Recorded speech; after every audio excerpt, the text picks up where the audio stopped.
welcome to episode 18 of the Panachecast. And as you can see, today we're on location at the Legal Geek Conference, the 2019 London Conference. We've been here a few years. It's changed a bit, hasn't it, since we last came? Definitely has. We've been here 3 or 4 years. We've seen it grow from a fairly small thing to quite a big thing now. There's a large queue outside. We got wet while we were waiting to come in, so that goes to show how many people have been coming through the doors. And the dedication to stand out there in the rain and stuff like that. But no, it's been great, and so we're hoping to just give you a feel of what goes on here, a bit of video behind the scenes of what the stands are, what everyone's showing, and then a couple of interviews we're hoping to get with a few people, just to talk through what their products are and what they're doing, and why they're here, and things like that. Indeed. So yes, let's go and do it. So let's go and go.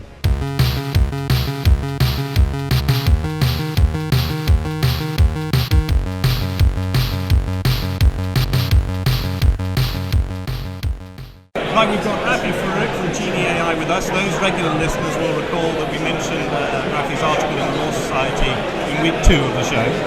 Rafie, thanks for coming on and agreeing to talk to us. Pleasure to have you here. You've just given a quick chat to the audience about machine learning and what you're doing at Genie AI. Can you break down machine learning for us in 15 seconds or so? Sure, I can try. So machine learning is basically a subset of AI. And it's any model that learns from past data. Yeah, okay. And how are you finding people are receptive to that? Do they understand exactly what it means? Do you have to explain it to people like me who don't fully understand? So I think it should be explained. Yeah. We can't expect everyone to understand it. At the same time, I think people are not afraid of it anymore. Yeah. I think the world has got the memo.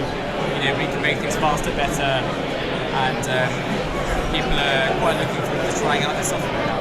Fantastic. Are you seeing a lot of opportunities then with new firms really trying to embrace AI and fully grasping now what it is and actually appreciating what it can do for them then? Absolutely. I would say firms are actually a step further than that. So the first stage is understanding it. The second stage is failing with it. Yeah. And there have been a lot of failures, I would say. But that's healthy because the third stage is now regrouping and knowing, okay, where is machine learning useful? Yeah. Where is it not useful? Yeah. And that's really the stage we're at, and that's really exciting because that's where value is created.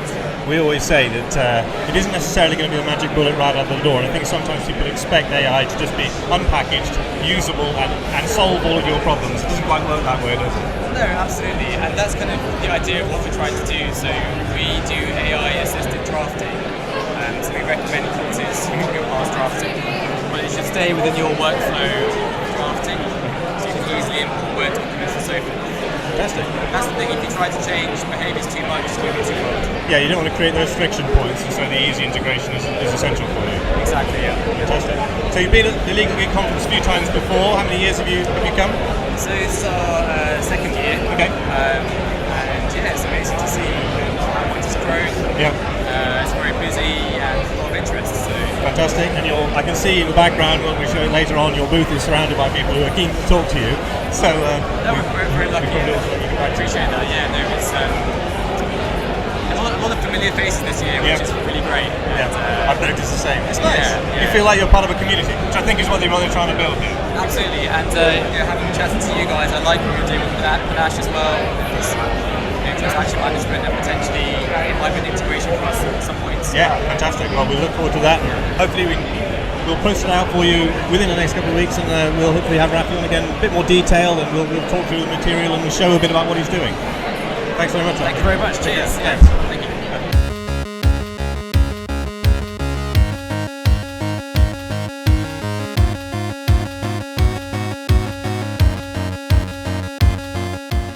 Well, we're here again. We've got Nick from Apperio. Nick, thanks for coming on the My pleasure. On the show. We've seen Nick a couple of times at Legal Geek. This is our 4th trip. How many times have you been here? That's a very good question. This is my 3rd time in this building, I believe, and then once in a previous building as well. Okay, so a few years for you in terms of progression. How's the company coming along? Good. So in the last 12 months, we closed a large Series A funding round, so that was a $10 million round, and that enabled us to expand our team, so hire sort of industry experts in terms of marketing and sales and elsewhere, and then build teams around them. So really bring in some firepower on the team side. Fantastic. So that's quite quick growth for you then, because I think 3 or 4 years ago you were in single digits maybe, and it's a big growth. How are you finding the stresses of that? All-encompassing on the stress side. I think the it is relatively rapid growth, and you see certain things you need to be more deliberate about. So a lot of the communication and that side of things. Yeah. So in terms of communicating who we are, what we do, and why we do it, you almost have to over-communicate internally. Yeah. I would say as well, whilst it is quick progression, it's been 7 years. Yeah, sure. Not the overnight then. So relatively low for the majority of those years, and then Okay. suddenly an uptick. Okay, well, tell us a little bit about the, how you've gone through from the beginning right the way through to where you are now. How did you start off? Yeah, quite. Goodness, I should say. A few twists and turns along the way. I think some of the key points for us were deciding we can't be all things for all people. So we decided that we need to pick a side of the market that we're going to Yep. focus on. And for us, that was the in-house community. Okay, Just the core of what we do. I guess the problem statement we set out to solve is that these in-house general counsels and finance teams didn't have access to their legal spend data. Yep. That was kind of clear, current, accessible, normally using some kind of spreadsheet or something. Yeah. And so we decided to focus on that problem and solve it for that market and that group, and we give them complete visibility in real time, track everything, run analytics, etc. Yeah, well, we all know how important it is to make sure you're on top of your budgets, and I Yeah. guess that's the service that you're providing to a lot of people now, so that's Exactly. fantastic. Hard to think that wasn't really being done just seven or 8 years ago, so congratulations for spotting the gap in the market. Is that something that you'd come across yourself in your own personal capacity? Yeah, absolutely. So the original, my background, I can't remember if you know, but so I was a lawyer for 5 years, 6 years, 5 private practice, 1 in-house, then did an MBA and moved across into private equity on a non-law role. And really it was experience in private equity, where we were doing big ticket deals, the legal fees against them would be typically $500,000. Okay. We would do 5 or 6 a year, and in almost every single occasion, we get a bill that would come through a few weeks after the deal had closed, maybe a few months sometimes. Okay. And it was always for a number that was greater than what we agreed Yeah. it was going to be. Yeah, yeah. And this was repeated, as I say, so 5-7 times every single year, and I knew what was happening on the law firm side, and it was purely about not managing expectations, and that's why I kind of thought there has to be a better way. Yeah. And that's where the idea kind of came from. Interesting. Okay, so you saw the problem, went about solving it. That's fantastic. That presumably is some of the advice to the other startup companies that are here then? Yeah, I think that's a really good point, and it, it's been refined. I don't pretend that we had the perfect solution on day one, Yeah. not by any means. But I do think there's a benefit. The world of law has been slow to have legal tech kind of applied to it, and there's lots of reasons behind that. Part of it is because the people most likely to solve the problem are those that have experienced the pain, and I experienced it directly. And lawyers aren't necessarily always the ones that put their hand up and Yeah. take the big leap of faith. Yeah. That combined with some of the sort of tech changes happening, etc. But I do think it's important to kind of understand the problem that you're solving, which kind of goes without saying. Yeah. Otherwise, you might be building a nice to have, not a must have. Yeah, no, that makes perfect sense. Fantastic. Okay, well, for anyone who wants to get in touch with you about the product, how do they do that? Yeah, absolutely. We are at www.apperio.com. That's apperio.com, which has all of our kind of resources and information about us. And always happy to have a coffee with someone if they want to come by our office in Holborn. Brilliant. Thanks very much for that, Nick. Appreciate your time. My pleasure. Cheers. Thank you. Thanks. Bye.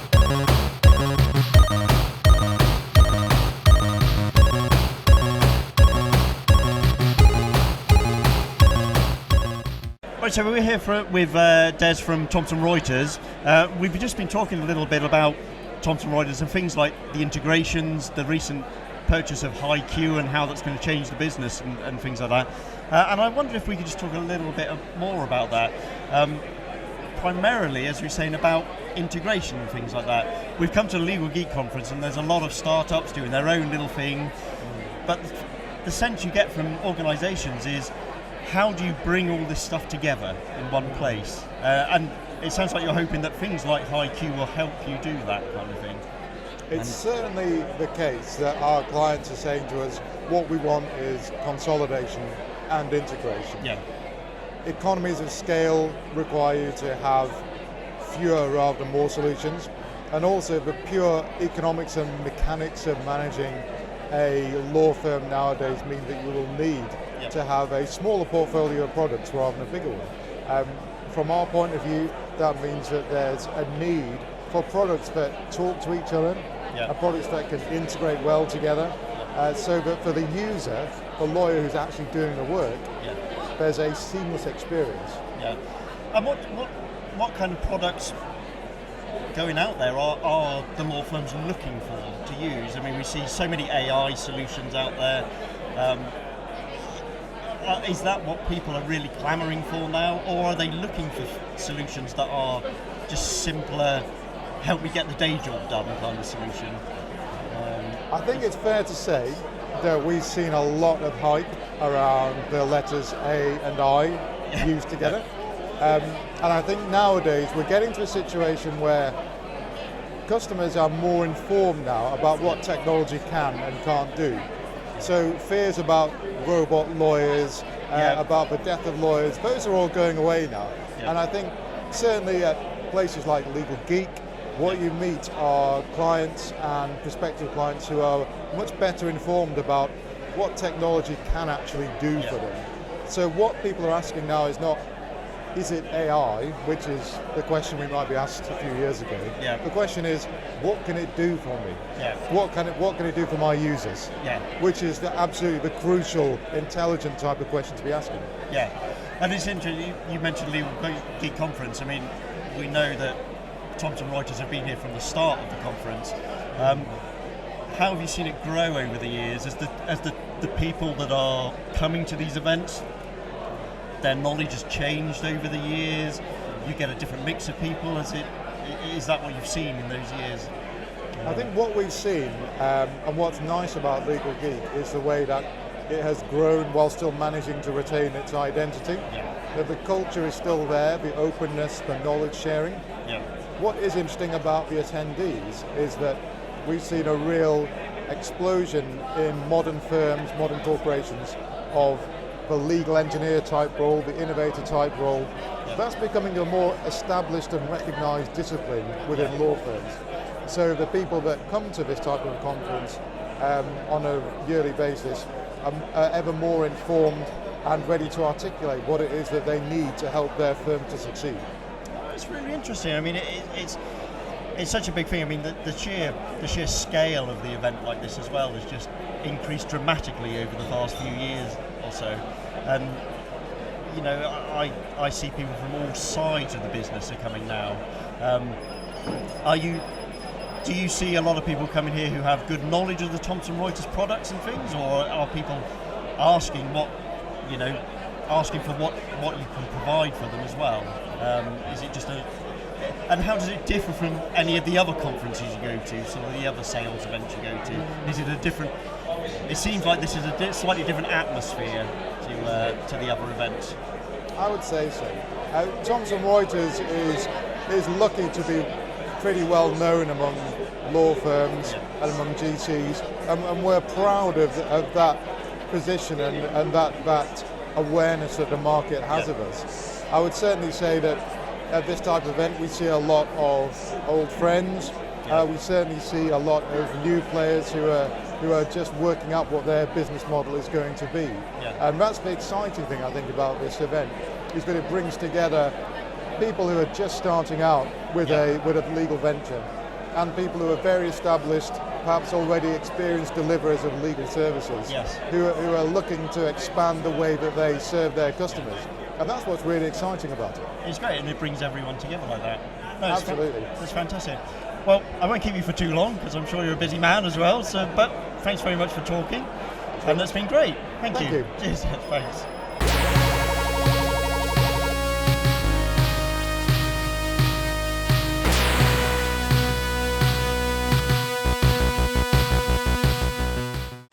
We're here with Chris from Barclays Legal Lab. Thanks for coming on the show. Thank you.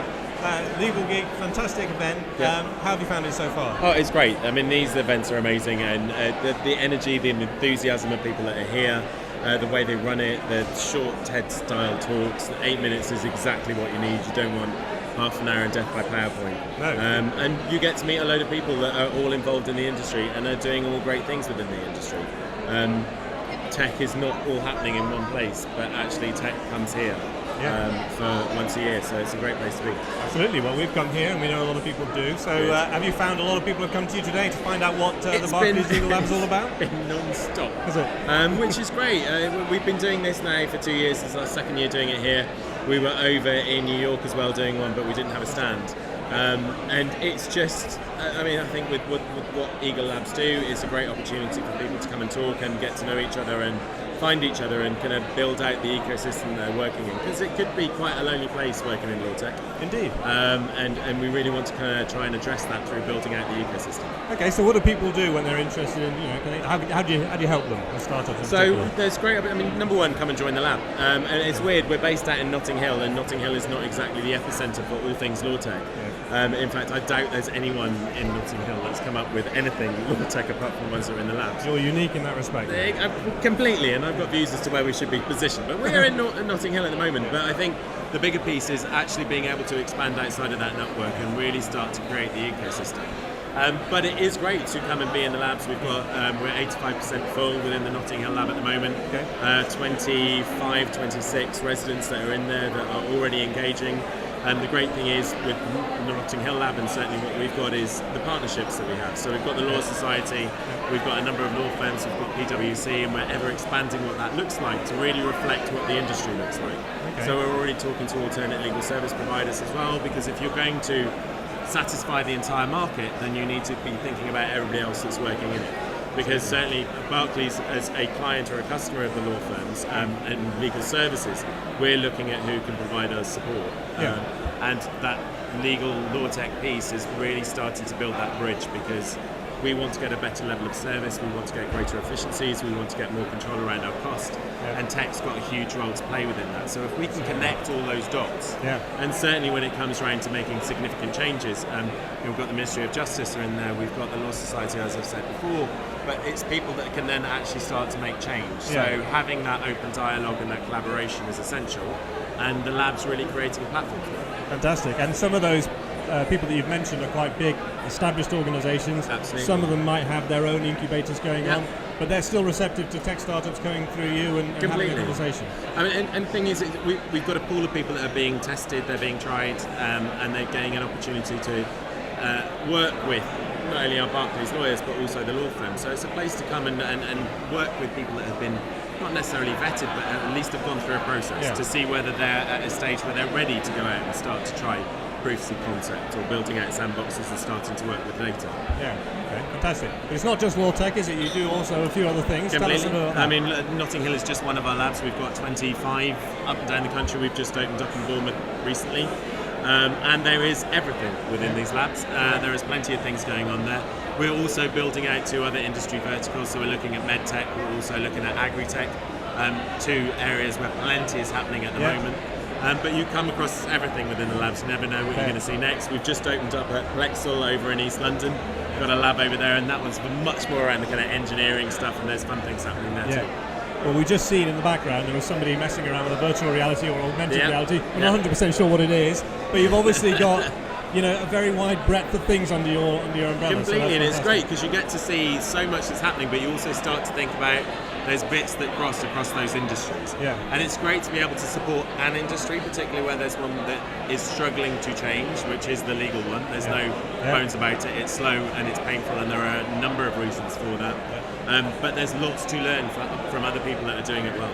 Brilliant. So, how do people then apply if they're interested in coming along and joining your network? Straight onto the website, Barclays Eagle Labs, and there's an application process straight through that. It's relatively light and easy going. The biggest thing, certainly for the law tech ones, as they come through the door, is you will have to do a pitch in front of our partners, which is not quite Dragon's Den, but we certainly have a lot of fun with it, and it's a relaxed environment, but it's a great opportunity to also pitch, and we give feedback around how things are going. We're not expecting a fully polished service, but it's just great to see where people are at, and also it helps us to think about what help they might need going forward, which is the biggest thing we take from it. Fantastic. Well, brilliant. Thank you very much for that. Well, hopefully we'll put this out and you'll get a lot more interest in the next few weeks. Thank you very much indeed. Thanks. Bye.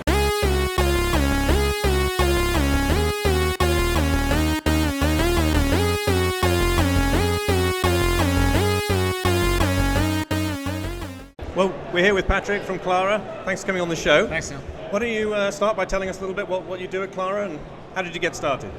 Sure thing. So our team is comprised of senior VC lawyers who used to work for some of the world's elite law firms, along with a group of technologists who have come together to solve what we see as systemic pain points across the startup law landscape globally. So right now, if you're a startup, in most places in the world, your first touch point with a lawyer is when you're out of money and desperately trying to raise it. And it just leads to a horrendous consumer experience where startups overpay for legal services.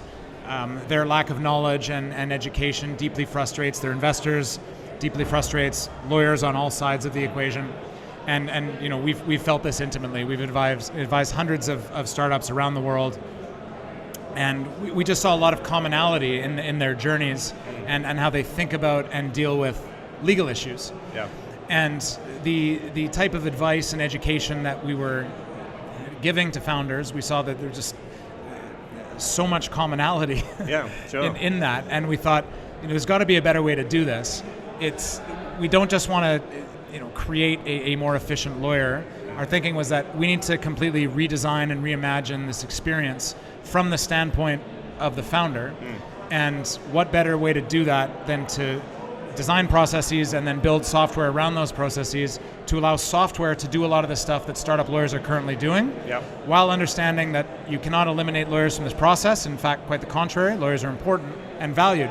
But let's get them more focused on the complex stuff that founders and startups are happy to pay for. Yeah, sure. Yeah, we don't find too many customers happy to pay for lawyers to file paper or do administrative jobs. So you're taking away some of the admin for people and allowing them to focus on what they do best, which is the legal part of the work. That's right. It could, from creating their first cap table, incorporating their company, putting their initial set of docs in place, and allowing those documents to be generated through the platform and then seamlessly sent out through our DocuSign integration. Okay. Clara is their data room. It is their cap table management system. It is, in a sense, their kind of digital general counsel, because we structure all of their legal data and can send reminders to founders that certain actions need to be taken by certain times, right? Whether it's calling a board meeting, renewing a trade license, reminding them that X person's shares are about to start vesting. So if they were going to fire the person, now is the appropriate time to do that before they can go onto the cap table. Yeah. In essence, our software plays the role that a general counsel would play for a startup if they were able to afford one. Okay. Right? Yeah. But at the same time, we integrate with a curated marketplace of startup-friendly professional service providers that can take those more complex matters offline, and then when they're completed, that documentation comes back into the platform, gets structured, and then the startup continues on. So, in essence, and we're also going to integrate with the financial software that startups typically use, like Xero or QuickBooks. Okay. So what in essence we're building is an operating system for a startup. Yeah. They can manage their startup through our platform. That sounds like an absolutely mammoth task. How are you finding that? We've bitten off a lot, okay. Right? So you've got billion-dollar companies like a Carta, for example, in the U.S. Yeah. They only do cap tables. Okay. And they're a unicorn. Yeah. Right. Yeah. So cap table is one of our features. Okay. And you might say, well, you've bitten off a lot. Our view of the world is that if you actually want to solve this problem, you have to do all of these things at the same time under the same platform. Yeah. It's based on very kind of hard yards experience on our part. Yeah, well, it's you got to think big, haven't you? If you think small, then that's all you'll ever be. So that's fantastic. That's right. Like I said at the beginning, if you want to solve this, you cannot do it on an incremental basis. You can't say, we're going to make this 20% more efficient in this one particular vertical. Yeah. No, you actually have to redesign the consumer experience, which is what we're doing. Refreshing. So, you told us a bit about what you do. What does the team look like for you? How many people have you got, and where are you all based? I think our team's up to about 20 now. So we were originally born in Dubai, where the founding team currently lives. We've recently taken the decision to move our headquarters to London and have started hiring up here. We're very thankful to the Barclays Eagle Labs team for asking us to join the program in August. Great. It's been an incredible launchpad for us into this market. But our platform is very much focused on the common law world. So venture capital prefers to flow through the key nodes that you would expect in the common law world. The US, the UK, Singapore, ADGM, where we are in the Middle East, Canada, the offshore jurisdictions like Cayman and BVI. all of those jurisdictions have kind of emanated from the English common law tradition, and the venture capital terms, provisions, documents look very similar in these places. So from that perspective, accounting for tax around the edges and the form, like what documents look like, it's not that complicated to conform for the regulations in those jurisdictions, the look and feel of our platform. How are you finding that integration with people like Xero, whoever your accounting platforms? How do you find that works? Well, it's not yet. No, I mean, that's on the roadmap. Again, we haven't launched our product yet, so we're in beta right now. So we'll launch early next year. We've started to bring startups onto the platform. We've got beta partnerships in place with 500 startups and Techstars, happen to be two of our investors. So we'll see. I mean, the conversations that we're having, whether it's with major global law firms or outfits like Xero or DocuSign or Slack, all of these conversations are going. Good. Are very promising. We've already finalized our DocuSign integration. We're working with the Slack platforms partnership team. We're going to get to that Xero conversation. Good. Again, we are solving a major pain point for startups, but they're the guys who don't know what they don't know. Your average founder is a first-time founder. The lawyers, the bankers, the VCs, they've been through it 1,000 times. So when we show them what we're doing, there's like, yes, please. Okay. Right? Where have you been? How do we figure out how to work with you? Yeah, sure. You mentioned briefly that you're looking to hire people. Hopefully there'll be some people out there looking for jobs. What are you looking for? Absolutely. So in London, we're very actively interviewing for a senior UI UX designer. We're speaking to product managers.